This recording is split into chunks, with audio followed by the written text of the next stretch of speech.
Hello மக்களே, எல்லாரும் எப்படி இருக்கீங்க? அரசு பள்ளியில வேலை பார்த்துட்டு, இந்த வருஷம் ரிட்டயர்மெண்ட் ஆக போற ஆசிரியர்களுக்கு ரொம்ப முக்கியமான ஒரு ஷாக்கிங்கான அப்டேட் வந்திருக்கு. இத்தனை வருஷமா ஆசிரியர்களுக்கு கிடைச்சிட்டு இருந்த மே மாத ஊதியம் இனிமேல் கிடையாதுன்ட்டு பள்ளி கல்வித்துறை அதிரடியா உத்தரவு போட்டிருக்காங்க. இது வந்து புதுசா வந்த உத்தரவு இல்ல. 3 வருஷத்துக்கு முன்னாடியே வந்த ஒரு அரசாணை தான். ஆனா இப்ப தான் பார்த்தீங்கன்னா அமல்படுத்தியிருக்காங்க. இதுல என்ன ட்விஸ்ட்டு? ஏன் திடீர்னு சம்பளம் கட் பண்றாங்க? வாங்க இந்த வீடியோல ரொம்ப தெளிவா, சிம்பிளா பார்க்கலாம். விஷயத்துக்குள்ள போகிறதுக்கு முன்னாடி ஒரு சின்ன விஷயம் வந்து நம்ம ரிவைண்ட் பண்ணிக்கலாம். பொதுவாக கல்வியாண்டுக்கு நடுவில் ஒரு ஆசிரியர் வந்து ஓய்வு பெறுகிறார்னா மாணவர்களுடைய படிப்பை பாதிக்கக்கூடாதுன்றதுக்காக அந்த கல்வியாண்டு முடிகிற வரைக்கும், அதாவது மே மாதம் வரைக்கும் அவங்களுக்கு பணி நீடிப்பு சர்வீஸ் எக்ஸ்டென்ஷன் பார்த்தீங்கன்னா கொடுப்பாங்க. அதற்கான சம்பளமும் கிடைக்கும்.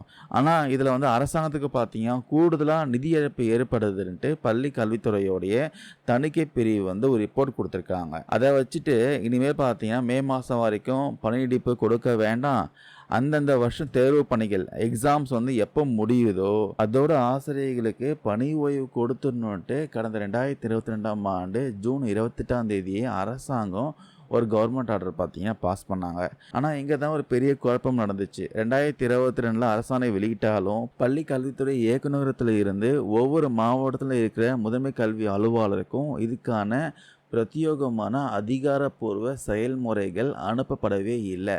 ஆர்டர் வராததால் கடந்த 3 வருஷமாக மாநிலம் முழுக்க ரிட்டையர்மெண்ட் ஆன எல்லா ஆசிரியர்களுமே பழையபடியே இந்த மே மாதம் சேலரி வாங்கிட்டு தான் ஓய்வு பெற்றிருக்காங்க.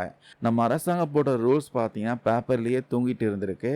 இதை கவனித்த சில கல்வியாளர்களாம் தகவல் அறியும் உரிமை சட்டம் RTI மூலமாக கேள்வி எழுப்ப ஆரம்பிச்சிருக்காங்க. அதுக்கப்புறம் தான் அரசாங்கம் அலர்ட் ஆகியிருக்காங்க. இந்த RTI கேள்விக்கு அப்புறமா இப்போ சமீபத்தில் பார்த்தீங்கன்னா 2025 ஜூன் மாதம் தான் பார்த்தீங்கன்னா பள்ளி கல்வித்துறை எல்லா மாவட்ட முதன்மை கல்வி அலுவலருக்கும் ஒரு ஸ்ட்ராங்கான ஒரு சுற்றறிக்கை அனுப்பியிருக்காங்க. அதில் வந்து பணி ஓய்வு பெறும் ஆசிரியர்களுக்கு இனிமேல் கட்டாயமாக மே மாதம் பணி நீடிப்பு வழங்கக்கூடாது, சம்பளமும் கிடையாதுன்ட்டு ரொம்ப தெளிவாக சொல்லிட்டாங்க. நிதி இழப்பை தடுக்க கொண்டு வரப்பட்ட ஒரு ரூல் பார்த்தீங்கன்னா 3 வருஷம் கழிச்சு இப்போ தான் முழுசாக நடைமுறைக்கு வந்திருக்கு. ஏன் இந்த 3 வருஷம் தாமதம்ன்ட்டு பள்ளி கல்வித்துறை இயக்குனர் கண்ணப்பன் அவங்க கிட்ட கேட்டப்போ அவர் வந்து ஒரு விளக்கம் கொடுத்துருக்காரு. அதாவது இந்த அரசாணை அமல்படுத்துறதுல ஆசிரியர்களுக்கு சில சந்தேகங்கள் இருந்துச்சாம். அதனால அரசாங்கத்துக்கிட்ட நாங்கள் விளக்கம் கேட்டிருந்தோம்.